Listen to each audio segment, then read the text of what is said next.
नमस्कार दोस्तों, स्वागत है आपका हमारे YouTube चैनल जीके ट्रैकर पे।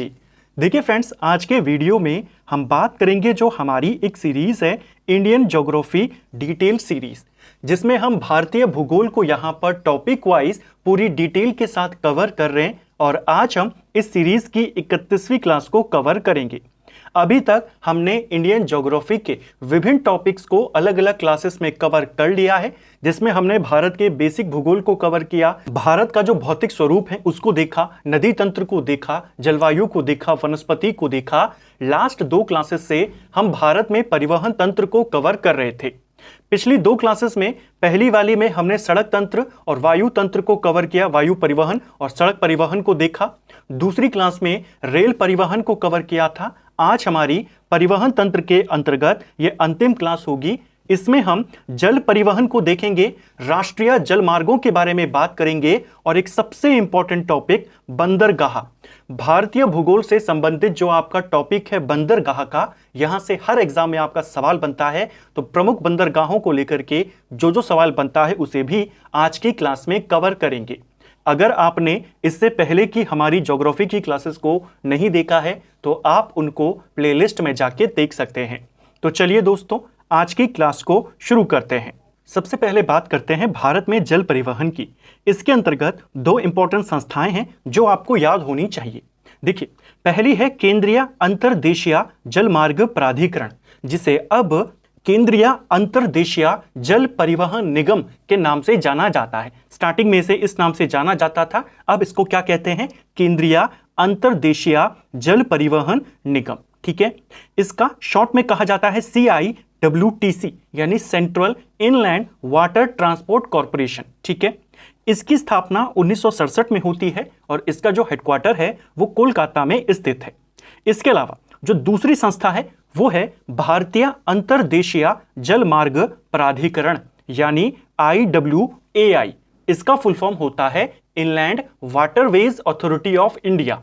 इसकी स्थापना 27 अक्टूबर 1986 को हुई थी और इसका जो हेडक्वार्टर है वो आपके नोएडा में है। तो आपने दोनों को याद करना है। दोनों के नाम पहले मिलते जुलते थे, लेकिन जब इसकी स्थापना करी गई इसका नाम क्या कर दिया गया? केंद्रीय अंतर्देशीय जल परिवहन निगम। ठीक है, ये 67 में बना है, कलकत्ता में इसका हेडक्वार्टर है। और जो IWAI है, भारत में जो राष्ट्रीय जलमार्ग होते हैं उनकी जो रख रखाव करता है, देखभाल करता है, उनको विकसित करने का काम करता है, वो ये करता है IWAI। ठीक है, देश के जल परिवहन को 2 भागों में बांटा गया है। हमारे देश में जल परिवहन को 2 भागों में, पहला आंतरिक जल परिवहन और दूसरा सामुद्रिक जल मार्ग परिवहन। आंतरिक के अंदर हमारे जो राष्ट्रीय जलमार्ग होते हैं वो आते हैं नदियों, झीलों, नहरों के माध्यम से जो बनाए जाते हैं, और सामुद्रिक जलमार्ग में हमारे बंदरगाह आते हैं। सबसे पहले बात करेंगे अब डिटेल में आंतरिक जल परिवहन के बारे में। इसमें परिवहन के लिए नदियों, नहरों आदियों का इस्तेमाल किया जाता है। देश में आंतरिक जलमार्गों की सबसे ज्यादा जो लंबाई है वो यूपी में है, क्योंकि यहां पर सबसे ज्यादा नदियां और नहरें हमें देखने को मिलती हैं। तो सबसे ज्यादा आंतरिक जलमार्ग कहां पर हैं, इनकी लंबाई कहां पर है, तो आप यूपी कहेंगे। ठीक है, इससे उतना ज्यादा क्वेश्चन बनता नहीं है जितना राष्ट्रीय जलमार्ग, जो आपके नंबरिंग है कि राष्ट्रीय जलमार्ग 1 कब बना, कब इसे घोषित किया गया, किस किस को ये जोड़ता है, वहां से बनता है। लेकिन परिभाषा के लिए याद कर लीजिए, कई बार कथनों में ऐसे वाले स्टेटमेंट पूछ लिए जाते हैं। आंतरिक जल परिवहन को लेकर के कुछ इंपॉर्टेंट संस्थाएं और हैं, जैसे राष्ट्रीय अंतर्देशीय नौवहन संस्था। ये कहां है? तो ये आपके पटना में स्थित है। राष्ट्रीय जल क्रीड़ा संस्थान, ये कहां है? ये आपके गोवा में स्थित है। और इंडियन मैरीटाइम विश्वविद्यालय, ये कहां है? ये आपका चेन्नई में स्थित है। तो ये कुछ इंपॉर्टेंट संस्थाएं जो आपसे पेपर में पूछी जाएंगी। ठीक है, इन संस्थाओं के अलावा जो और इंपॉर्टेंट संस्थाएं हैं जिनके बारे में पूछ सकता है समुद्र से संबंधित, पहली है आपकी राष्ट्रीय समुद्र विज्ञान संस्था। कहां पर स्थित है? तो राष्ट्रीय समुद्र विज्ञान संस्था आपके गोवा में है, इंग्लिश में जिसे नेशनल इंस्टीट्यूट ऑफ ओशियनोलॉजी कहा जाता है। इसके अलावा राष्ट्रीय जल विज्ञान संस्थान, यह है जल क्रीड़ा संस्थान, ये गोवा में है। और जल विज्ञान संस्थान पूछेगा वो रुड़की के अंदर पड़ता है। ठीक है, भारतीय महासागरीय तकनीकी संस्थान वो आपके चेन्नई में पड़ता है। इनको साथ में नोट जरूर करना। अगला इंपॉर्टेंट टॉपिक है हमारा राष्ट्रीय जलमार्ग के बारे में। देखिए, राष्ट्रीय जलमार्ग अधिनियम 2016 इंपॉर्टेंट है। किस वर्ष आया था राष्ट्रीय जलमार्ग अधिनियम? 2016 में। इस अधिनियम के तहत देश में कुल 106 जलमार्गों को नए राष्ट्रीय जलमार्ग के रूप में घोषित किया गया था। यानी 2016 में नेशनल वाटरवेज एक्ट आता है और इस एक्ट के माध्यम से जो हमारे 106 वाटरवेज थे उनको नेशनल वाटरवेज यहां पर बना दिया जाता है। 2016 से पहले तक देश में 5 नेशनल वाटरवेज थे। इस अधिनियम से कुल नेशनल वाटरवेज की जो संख्या है वो 111 हो जाएगी।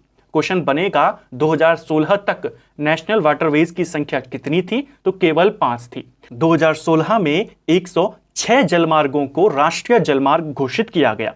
इन 111 में से 13 का परिचालन शुरू हो चुका है, यानी 13 अपना काम करना शुरू कर चुके हैं। भारतीय अंतर्देशीय जलमार्ग प्राधिकरण यानी inland waterways authority of India द्वारा इन नेशनल वाटरवेज को विकसित किया जाएगा। और इसकी स्थापना कब हुई थी? ऊपर हमने देखी थी 1986 में, और इसका हेडक्वार्टर कहां पर है? नोएडा में स्थित है। ठीक है। जैसे जो राष्ट्रीय राजमार्ग हमारे होते हैं उनको कौन देखता है? उन्हें NHAI देखता है। उसी प्रकार जो नेशनल जलमार्ग हमारे होंगे उनको कौन देखेगा? ये देखेगा। अब हमारे कुछ इंपॉर्टेंट राष्ट्रीय राजमार्ग हैं, जलमार्ग हैं, उनको देखिए। यहां से सवाल बनता है। पहला है हमारा राष्ट्रीय जलमार्ग संख्या 1, जो हमारा नेशनल वाटरवेज 1 है। यह प्रयागराज से बंगाल के हल्दिया को आपस में जोड़ता है। ठीक है। कहां से कहां तक है? प्रयागराज से लेकर के बंगाल तक जाता है। बीच में कौन कौन से राज्य पड़ते हैं? तो इसमें यूपी, बिहार, झारखंड, बंगाल, इनको होते हुए हमारा जो नेशनल वाटरवेज 1 है वो जाता है। यह हमारा सबसे लंबा राष्ट्रीय जलमार्ग है। क्वेश्चन बनेगा भारत का सबसे लंबा राष्ट्रीय जलमार्ग कौन सा है? तब आप कहेंगे जलमार्ग संख्या 1। किस किस को जोड़ता है? तो प्रयागराज को बंगाल के हल्दिया से जोड़ता है। इसे 1986 में शुरू किया गया था, या 1986 में इसे बनाया गया, राष्ट्रीय जलमार्ग के रूप में घोषित किया गया। और इसकी जो लंबाई है ये 1620 किलोमीटर है। ठीक है। ये सबसे लंबा नेशनल वाटरवेज है। इसके बाद आता है दूसरा हमारा राष्ट्रीय जलमार्ग। यह आपके ब्रह्मपुत्र नदी के ऊपर बना हुआ है। सदिया से लेकर के धुबरी तक को आपस में यह जोड़ता है। असम में स्थित है हमारा नेशनल वाटरवेज 2। असम के सादिया को धुबरी से जोड़ता है, ब्रह्मपुत्र नदी के ऊपर बना हुआ है। जो राष्ट्रीय जलमार्ग 1 है वो आपके गंगा और हुगली नदी, यानी जो गंगा के ही सहायक नदियां हैं, हुगली भी गंगा से जो बंगाल में जाकर भागीरथी हो जाती है उसी से निकली हुई एक नदी है, तो उसके ऊपर वो बना हुआ है। ठीक है। इसी प्रकार जो राष्ट्रीय जलमार्ग 2 है ये आपके ब्रह्मपुत्र नदी पर बना हुआ है। कई बार नदी पूछ लेता है 1 और 2 की। ठीक है। इसे 1988 में घोषित किया गया था और इसकी लंबाई 891 किलोमीटर है। इसके बाद आता है राष्ट्रीय जलमार्ग 3। यह आपके केरल में है, कोल्लम से कोट्टापुरम को आपस में जोड़ता है। इसके अंतर्गत जो ये राष्ट्रीय जलमार्ग है आपका, ये पश्चिमी तटीय नहर, उद्योग मंडल नहर, इस प्रकार की जो 2-3 हमारी छोटी छोटी नहर हैं उनको लेकर के बना हुआ है। इसकी जो टोटल लंबाई है 205 किलोमीटर है और इसे 1993 में शुरू किया गया था। चौथा राष्ट्रीय जलमार्ग है हमारा काकीनाडा से लेकर के पुदुचेरी तक जाने वाला। इसमें तमिलनाडु, आंध्र, तेलंगाना, पुदुचेरी ये सारे के सारे शामिल होते हैं। ठीक है। काकीनाडा पुदुचेरी नहर, कृष्णा नदी, गोदावरी नदी, इन सब के ऊपर यह राष्ट्रीय जलमार्ग बना हुआ है। ठीक है। यानी उसे घोषित किया गया है और इसे 2008 में बनाया गया था, घोषित किया गया था, और इसकी जो लंबाई है वो 1095 किलोमीटर है। तो ये टॉप 4 हमारे शुरुआत के राष्ट्रीय जलमार्ग देखें। इनमें से भी जो राष्ट्रीय जलमार्ग 1 और 2 है उनको लेकर ज्यादा सवाल आते हैं। 3 और 4 को याद कर लीजिए कि वो किन किन राज्यों में हैं और कब उन्हें शुरू किया गया था। ठीक है। अब बात करेंगे सामुद्रिक जलमार्ग की। आंतरिक जलमार्गों को लेकर जो सवाल बनते थे हमने उनको देखा, हमने संस्थानों को देखा, हमने राष्ट्रीय जलमार्गों को देखा, उनको कौन ऑपरेट करता है, कौन बनाता है, हमने उसको देखा। अब बात करते हैं सामुद्रिक जलमार्ग की। सामुद्रिक जलमार्गों की बात करने से पहले भारत में तटीय रेखा के बारे में थोड़ा सा जान लेते हैं, फिर हम चलते हैं हमारे जो प्रमुख टॉपिक है बंदरगाहों की तरफ। देखिए, भारत की समुद्र तटीय सीमा रेखा कितने किलोमीटर की है? तो 7516.6 किलोमीटर की हमारी तटीय रेखा है। हमारे कितने राज्य और कितने केंद्र शासित प्रदेश हमारे समुद्र से लगे हुए हैं? तो 9 राज्य और 4 केंद्र शासित प्रदेश, यानी टोटल 13 राज्य और केंद्र शासित प्रदेश समुद्र से लगे हुए हैं। ठीक है, जो हमारी समुद्री तटीय रेखा है इसको मुख्य तौर पर 2 भागों में बांट दिया जाता है। एक होता है हमारा पूर्वी तट और एक होता है पश्चिमी तट। जैसा आप जानते हैं, जैसे ये हमारा प्रायद्वीपीय भारत है, तो इधर आपका गुजरात हो गया, इधर की साइड बंगाल हो गया, तो यहां पर ये वाली जो रेखा है ये आपकी कहलाएगी पश्चिमी समुद्री तट और ये आपका पूर्वी समुद्री तट। यहीं पर स्थित है हमारे प्रमुख बंदरगाह। अब हम उनको कवर करेंगे। देखिए, कई बार इनका क्रम लगाने को भी आता है, उत्तर से दक्षिण में लगाइए इस तरीके से, तो हम उनको भी कवर करेंगे मैप के माध्यम से। सबसे पहले बंदरगाहों के बारे में जानते हैं। भारत में 13 प्रमुख बंदरगाह हैं और लगभग 200 गैर प्रमुख बंदरगाह हैं। 13 प्रमुख यानी 13 बड़े हमारे पास बंदरगाह हैं, 13 बड़े पोर्ट हैं और 200 के लगभग छोटे छोटे हमारे पास बंदरगाह हैं। ठीक है, पहले हमारे पास 12 प्रमुख बंदरगाह थे, लेकिन इसमें अब जो अंडमान निकोबार का पोर्ट ब्लेयर है उसे भी शामिल कर दिया गया है 2010 में। तो अब प्रमुख बंदरगाहों की संख्या कितनी हो गई? 13। हालांकि कुछ जगहों पर अभी भी 12 ही लिखा गया है। इन्हीं 12 को लेकर ज्यादातर सवाल पूछे जाते हैं। जो बड़े बंदरगाह हैं, यानी जो ये वाले बंदरगाह हैं, इन पर नियंत्रण केंद्र सरकार करती है। क्वेश्चन एक बार पेपर में बना था कि बंदरगाहों के संदर्भ में इनमें से कौन सा कथन गलत है, इस टाइप का कुछ क्वेश्चन था। तो इन 2 लाइंस को अच्छे से याद करना। देखिए, जो बड़े बंदरगाह हैं इसके ऊपर तो कोई डाउट नहीं है कि इनका जो नियंत्रण करता है वो केंद्र सरकार करता है। लेकिन जो छोटे बंदरगाह होते हैं ये संविधान की सामर्थ्य सूची में जरूर शामिल हैं। और आप जानते हैं, जब सामर्थ्य सूची में कोई विषय शामिल होता है तो उस पर पहली प्रायोरिटी किसको मिलती है? केंद्र को मिलती है। जो छोटे बंदरगाह हैं हमारे, ये 200 बंदरगाह, ये आपके सामर्थ्य सूची में शामिल जरूर हैं, लेकिन इनका जो प्रबंधन करता है वो राज्य सरकार करती है। तो एक सिंपल सी बात तो यह है कि जो बड़े बंदरगाह हैं केंद्र सरकार उनको देखेगी और छोटे बंदरगाहों को राज्य सरकार देखेगी। बस इस पॉइंट को याद कर लेना कि जो छोटे बंदरगाह होते हैं वो आपके सामर्थ्य सूची में शामिल हैं। ठीक है, जैसा मैंने आपको कहा कि हमारे पास टोटल 13 प्रमुख बंदरगाह हैं। उन 13 बंदरगाहों में से 6 बंदरगाह पश्चिमी तट पर हैं और 6 बंदरगाह हमारे पूर्वी तट पर हैं और एक बंदरगाह कहां है? अंडमान निकोबार द्वीप समूह पर है। तो अब बात करेंगे पश्चिमी तट के प्रमुख बंदरगाहों के बारे में। इनको मैंने उत्तर से दक्षिण के क्रम में लगाया गया है, तो आपको याद करने में भी आसानी होगी। ये उसी क्रम में है जैसे अगर आप उत्तर से दक्षिण की ओर चलेंगे तो आपको मैप में देखने को मिलेगा। जो पश्चिमी तट के हमारे बंदरगाह हैं ये मुख्य तौर पर अरब सागर में स्थित हैं। सबसे पहले है कांडला बंदरगाह। ये आपके कच्छ की खाड़ी में है। कच्छ की खाड़ी आखिर में कहां जाती है? अरब सागर में जाती है। कई बार पूछ लेता है इनमें से कौन सा बंदरगाह पश्चिमी तट वाला है, कौन सा बंदरगाह अरब सागर वाला है, इस तरीके से। तो सबसे पहले आ गया कांडला बंदरगाह, गुजरात में है, कच्छ की खाड़ी में, अरब सागर में। दूसरा है मुंबई बंदरगाह, ये महाराष्ट्र में है। अभी हम इन बंदरगाहों के बारे में डिटेल में बात करेंगे, इनसे जुड़े तथ्यों को देखेंगे। अभी सिर्फ इनकी लोकेशन को याद कर लीजिए। तो ये पश्चिमी तट का है। मुंबई वाले के बाद जवाहरलाल नेहरू बंदरगाह आता है, ये भी महाराष्ट्र में स्थित है। देखिए, दोनों बंदरगाह हमारे महाराष्ट्र में हैं, तो एग्जाम में कंफ्यूजन हो सकता है कि पहले अगर हम उत्तर से दक्षिण का लगाते हैं तो कौन सा आएगा। तो आपने कंफ्यूजन नहीं करना है, पहले मुंबई वाला आता है और फिर जवाहरलाल नेहरू वाला आता है। फिर आता है गोवा का मुर्मुगांव पत्तन, या जिसे मर्मगांव पत्तन भी कहते हैं। फिर है न्यू मंगलौर कर्नाटक में, और फिर आता है केरल का कोच्चि बंदरगाह, या जिसे कोचीन बंदरगाह भी कहते हैं। तो ये उत्तर से लेकर के दक्षिण का क्रम है पश्चिमी बंदरगाहों के। ठीक है, ऐसे ही देखेंगे पूर्वी तट के बंदरगाहों को, ये भी उत्तर से दक्षिण की ओर लगे हुए हैं। सबसे पहले है कोलकाता बंदरगाह, जो आपके हुगली नदी के ऊपर है, बंगाल में। कोलकाता बंदरगाह एकमात्र ऐसा बंदरगाह है हमारा, या पहला बंदरगाह है जो नदी के ऊपर बना हुआ है। ठीक है, पारादीप बंदरगाह यहां उड़ीसा में है, बंगाल की खाड़ी पर है। विशाखापट्टनम बंदरगाह आंध्र प्रदेश में है, बंगाल की खाड़ी पर।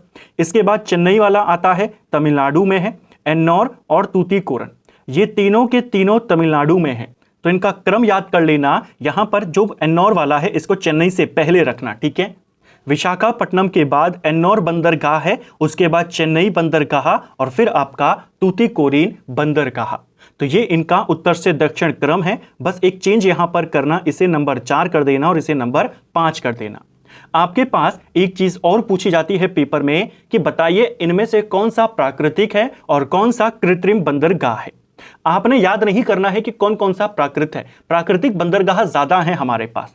केवल उन 3 बंदरगाहों को याद कर लीजिए जो आपके कृत्रिम बंदरगाह हैं। एक कृत्रिम बंदरगाह है जवाहरलाल नेहरू बंदरगाह, यह हमारे देश का सबसे बड़ा कृत्रिम बंदरगाह है, ठीक है। इसके अलावा दूसरा और तीसरा जो बंदरगाह है, जो कृत्रिम बंदरगाह हैं, उसमें एक चेन्नई है और एक हमारा तूतीकोरिन है। तो ये 2 हमारे, और ऊपर वाला जो जवाहरलाल नेहरू बंदरगाह था, ये तीनों के तीनों कैसे बंदरगाह हैं? कृत्रिम बंदरगाह हैं। बस इन तीनों को याद कर लीजिए, बाकी जो पूछा जाएगा आप उसे प्राकृतिक बंदरगाह कहेंगे। तो एक और कॉन्सेप्ट आपका क्लियर हुआ। अब हम इन बंदरगाहों को डिटेल में देखते हैं। सबसे पहले है कोलकाता हल्दिया बंदरगाह, यह बंगाल में स्थित है। इसका नया नाम क्या रखा गया है कोलकाता बंदरगाह का? श्यामा प्रसाद मुखर्जी बंदरगाह, ठीक है। यह भारत का पहला बंदरगाह है जो नदी के ऊपर बना हुआ है, हुगली नदी के ऊपर यह बना हुआ है। बेसिकली यहां पर 2 बंदरगाह हैं। पहले एक ही बंदरगाह था कोलकाता बंदरगाह, उसके ऊपर बहुत ज्यादा प्रेशर था, बहुत ज्यादा वहां पर व्यापार होता था, बहुत ज्यादा दबाव उसके ऊपर था। उस दबाव को कम करने के लिए हुगली नदी के ऊपर ही थोड़ी सी दूरी पर एक और नया बंदरगाह बनाया गया, हल्दिया बंदरगाह, जिसे विकसित किया गया। क्वेश्चन बना था पेपर में कि कोलकाता बंदरगाह के दबाव को कम करने के लिए इनमें से किस बंदरगाह को विकसित किया गया है? तो हल्दिया बंदरगाह। इसीलिए दोनों को एक साथ यहां पर लिखा जाता है, ठीक है। कोलकाता बंदरगाह पर बढ़ते दबाव को कम करने के लिए हल्दिया पत्तन का विकास किया गया था, जैसे मैंने आपको कहा। जो कोलकाता बंदरगाह है, इसका इस्तेमाल नेपाल और भूटान जैसे देश भी करते हैं जिनके पास अपना कोई बंदरगाह नहीं है। अगला है पारादीप बंदरगाह, यह उड़ीसा में है। यह बंदरगाह महानदी के मुहाने पर उड़ीसा में स्थित है। यह एक प्राकृतिक बंदरगाह है, जैसे मैंने आपको ऊपर बताया। अगला है न्यू मंगलौर बंदरगाह, यह आपके कर्नाटक में है। यह एक प्राकृतिक बंदरगाह है। इससे कुद्रेमुख, इसे मुख करना, कुद्रेमुख से लौह अयस्क का निर्यात किया जाता है। देखिए कुद्रेमुख जो है हमारा, यह कर्नाटक का सबसे बड़ा लौह अयस्क का भंडार है, पेपर में पूछा गया था। तो कुद्रेमुख से जो लौह अयस्क निकाला जाता है, उसका जो निर्यात करने का काम होता है वो इसी बंदरगाह से होता है, ठीक है। यहीं से, इसी बंदरगाह से ये जो लौह अयस्क है, इसे पश्चिमी देशों को भेजा जाता है। अगला है कोचीन बंदरगाह, यह भी एक प्राकृतिक बंदरगाह है। यह देश का जहाज निर्माण और मरम्मत का सबसे बड़ा क्षमता वाला शिपयार्ड है। तो देश का सबसे बड़ा शिपयार्ड वाला बंदरगाह कौन सा हो जाएगा?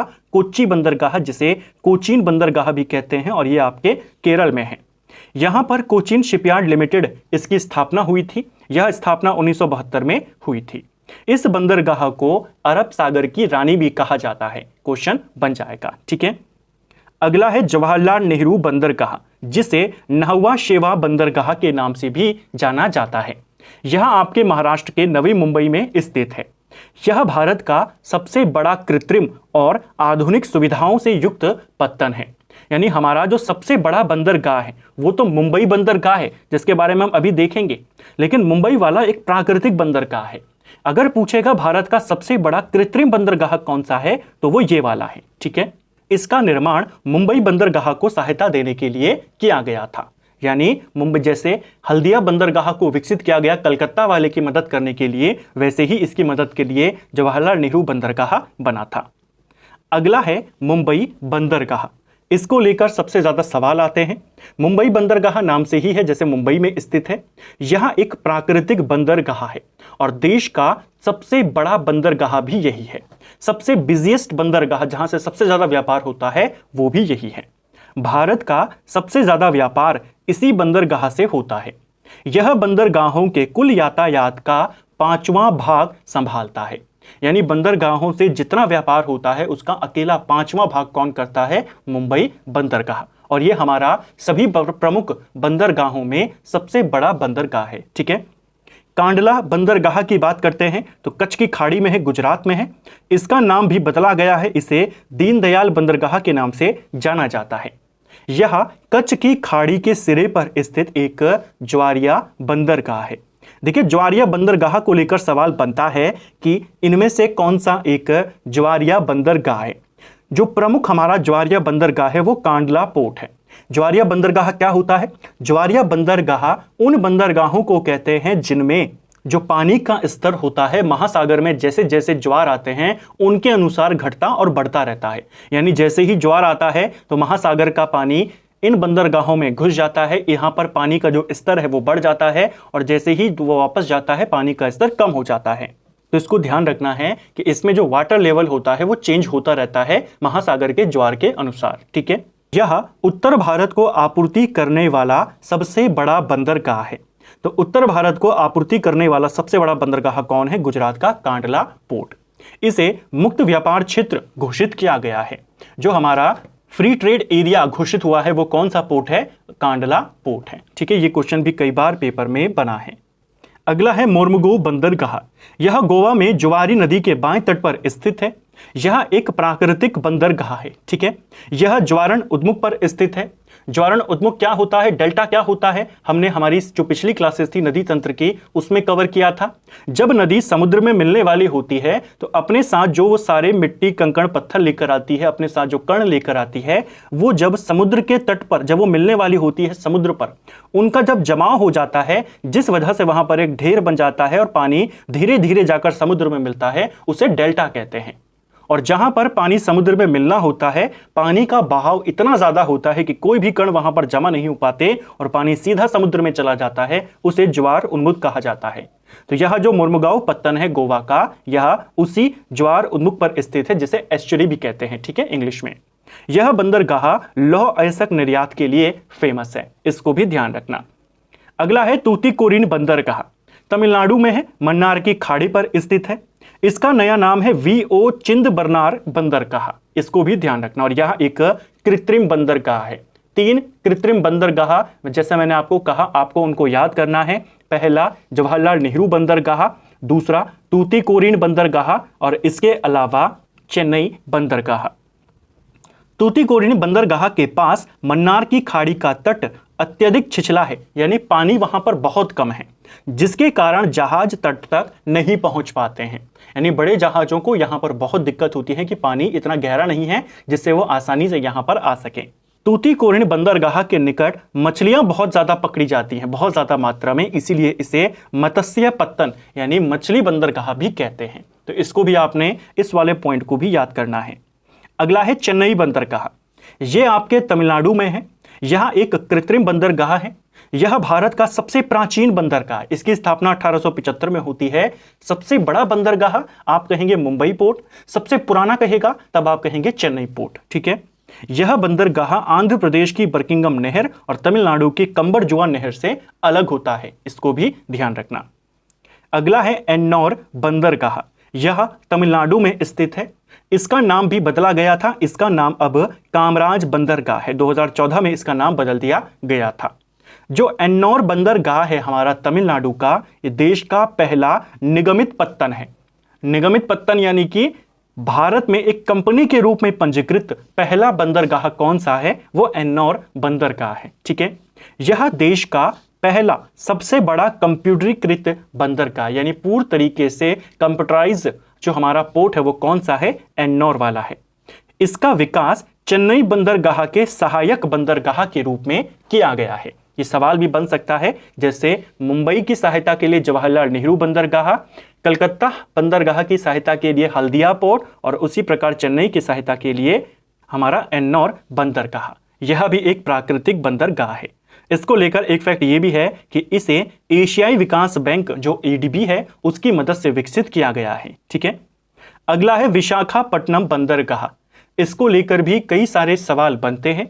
ये आपके आंध्र प्रदेश में है। यह देश का सबसे गहरा बंदरगाह है। जो हमारा विशाखापट्टनम बंदरगाह है ये देश का सबसे गहरा बंदरगाह है। यह एक प्राकृतिक बंदरगाह है और देश का सर्वश्रेष्ठ प्राकृतिक बंदरगाह भी यही है। देखिए, सबसे बड़ा प्राकृतिक बंदरगाह कहेगा तो मुंबई वाला है। ठीक है, उसमें कोई कंफ्यूजन नहीं है।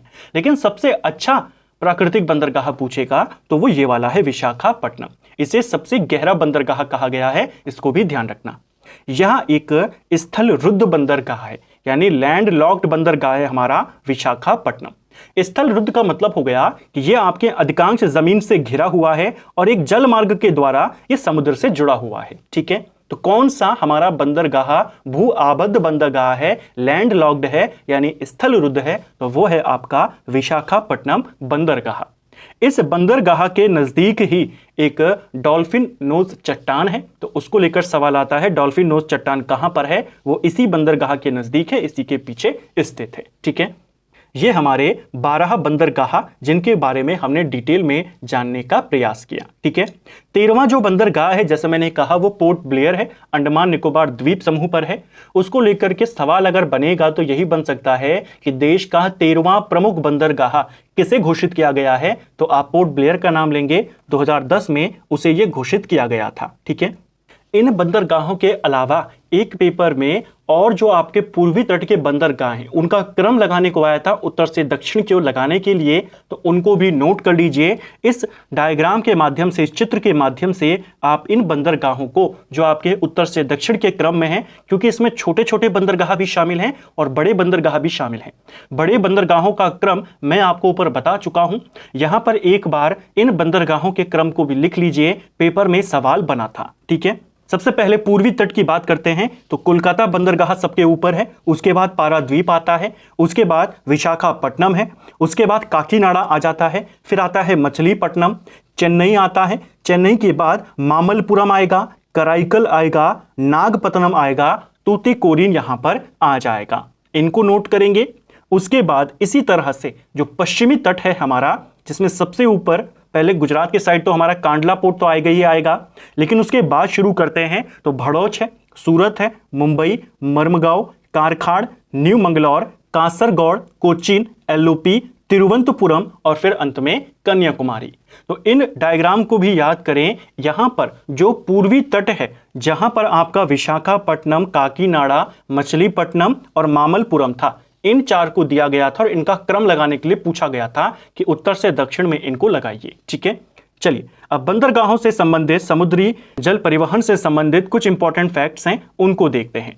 भारत का सबसे बड़ा पोत पुनर्चक्रण यार्ड, पुनर्चक्रण यार्ड यानी जो हमारे समुद्री पोत होते हैं, जलयान होते हैं, उनका रिसाइकलिंग सेंटर जो सबसे बड़ा है भारत का, वो कौन सा है, वो अलंग सोसिया है जो गुजरात में स्थित है। ठीक है, यानी जो हमारे जलयान होते हैं, जहाज होते हैं, उनकी रिसाइकलिंग यहाँ पर होती है, उनको यहाँ पर ब्रेक किया जाता है, डिसमेंटल किया जाता है, वो सारी चीजें।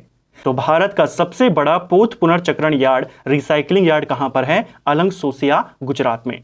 दाहेज बंदरगाह ये गुजरात में है, इसका निर्माण रसायनों की मांग पूर्ति के लिए किया जाता है, यानी केमिकल से जुड़े जो भी हमारे प्रोडक्ट्स होते हैं, केमिकल को अगर हमें एक जगह से दूसरी जगह ले जाना है तो उसके लिए दाहेज बंदरगाह का इस्तेमाल होता है। ये गुजरात में है और इसे रसायन बंदरगाह के नाम से जाना जाता है। ठीक है, कई बार छोटे बंदरगाहों से भी सवाल बन जाता है।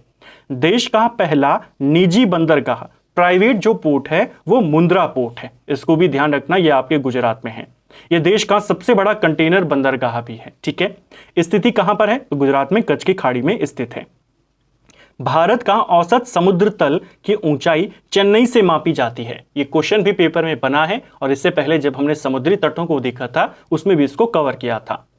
कांडला बंदरगाह देश का प्रमुख आयातक बंदरगाह है। ठीक है, यानी ज्यादातर जो हम सामान को आयात करते हैं विदेशों से वो इसी बंदरगाह के माध्यम से आता है। इस बंदरगाह पर पेट्रोलियम और उर्वरक पदार्थों का आयात किया जाता है, इस चीज को ध्यान रखना। तो ये बंदरगाह थे, उनसे जुड़े हुए तथ्य थे। अब बात करेंगे एक इंपॉर्टेंट योजना के बारे में, सेतु समुद्रम योजना। इसको लेकर के भी पेपर में सवाल आपके पास बने हैं। ठीक है, देखिए इस परियोजना के तहत बंगाल की खाड़ी और अरब सागर के बीच सीधी आवाजाही के लिए मन्नार की खाड़ी और पाक जल संधि के बीच एक समुद्री मार्ग का निर्माण किया जाएगा। देखिए हमारा जो ये प्रायद्वीपीय भारत है और इधर की साइड मान लीजिए श्रीलंका है, तो जब हमें बंगाल की खाड़ी से इधर अरब सागर में आना होता है तो हमें ऐसे पूरे श्रीलंका को पीछे से काटकर आना होता है, जिसमें काफी ज्यादा समय लगता है क्योंकि दूरी ज्यादा है।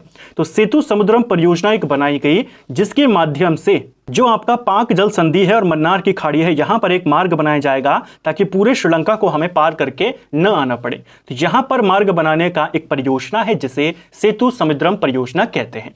किस किस के बीच बनेगी, तो भारत और श्रीलंका के बीच बनेगा। किस किस को जोड़ेगा, तो मन्नार की खाड़ी को पाक जल संधि के साथ जोड़ेगा। समुद्र में बात करेगा तो बंगाल की खाड़ी को अरब सागर के साथ जोड़ेगा। ठीक है, इस मार्ग के शुरू होने से समुद्री यात्रा लगभग 36 घंटा समय यानी टोटल 400 समुद्री मील की बचत यहां पर होगी। हमें जो पूरा श्रीलंका का चक्कर लगा कर आना होता है अरब सागर में, वो नहीं करना पड़ेगा, हम डायरेक्ट अरब सागर में पहुंच जाएंगे।